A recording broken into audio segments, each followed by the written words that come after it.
Толькі адзінкі, бадай што сярод маіх знаёмых калегаў-журналістаў на пэўных этапах, прынамсі, сваёй кар'еры не прыміралі на сябе скуру фрыланса. Таму, я думаю, такіх гісторыяў будзе багата са сваім досведам, але падабенствы, думаю, ва ўсіх гісторыях будуць адны і тыя ж. Это пастаянны страх і фактычна пачуццё, што ты, збіраючы, распаўсюджваючы інфармацыю, робіш злачынства.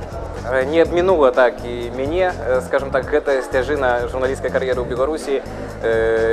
Нават для некалькіх СМІ я працаваў у розныя гады свайго жыцця. Ну, адзін з такіх прыкладаў — это, у прыватнасці, і праца для беларускай незалежнай тэлевізіі «Белсат». Калі ўжо, здаецца, другі раз прыйшоў у мяне повестка у прокуратуру, так, по справе, скажем так, працы нелегальнай на замежныя медыа, то, вядома, я зноўку праігнараваў, не пайшоў. Прадстаўнік рэгіянальнай, так, праваахоўнай адной службы пазваніў да мяне і кажа: ну, слухайце, дастаткова высокапастаўленая асоба пазваніла і кажа: слухайце, ну, вы ж ведаеце, што вы мусіце прыйсці. Я кажу: ведаю, але ці сапраўды я мушу да вас прыходзіць?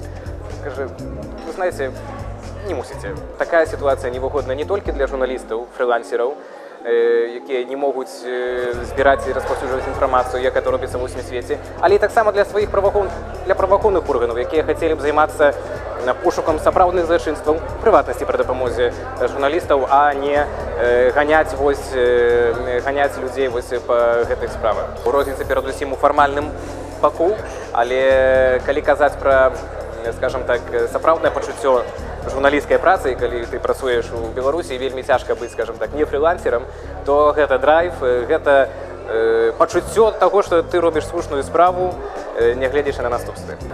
І так у Беларусі атрымаць інфармацыю, нават калі ты зарэгістраваны недзе там легальна працуеш, а яшчэ больш складаней гэта зрабіць, калі ты з'яўляешся фрылансерам, так, і часам цяжка паказаць нейкую паперку, для каго ты працуеш. Вялікі выклік зрабіць так, каб все-таки фрылансер это быў журналіст, і каб это было акрэслена заканадаўча, і каб фрылансер і ягоны калега-журналісты з рэдакцыі нейкай пачуваліся як роўны з роўнымі. Перад зменамі ў заканадаўчым, скажем так, працэсе трэба паўплываць на ментальнасць, так, чынавенскага апарату, так, на ментальнасць нават уладаў і растлумачыць, што ёсць фрылансерства, што гэта не ёсць вынаходніцтва беларускіх журналістаў, а нармалёвая практыка сусветная. Вось, і тут зброя, бадай адзіна, але і сама моцная, што мае журналісцкая супольнасць у Беларусі, гэта салідарнасць і інфармацыйная кампанія з расповедамі, з тлумачэннем, што фрылансер — это такі ж самы журналіст, як і прадстаўнік ці там народнай волі, ці савецкай Беларусі.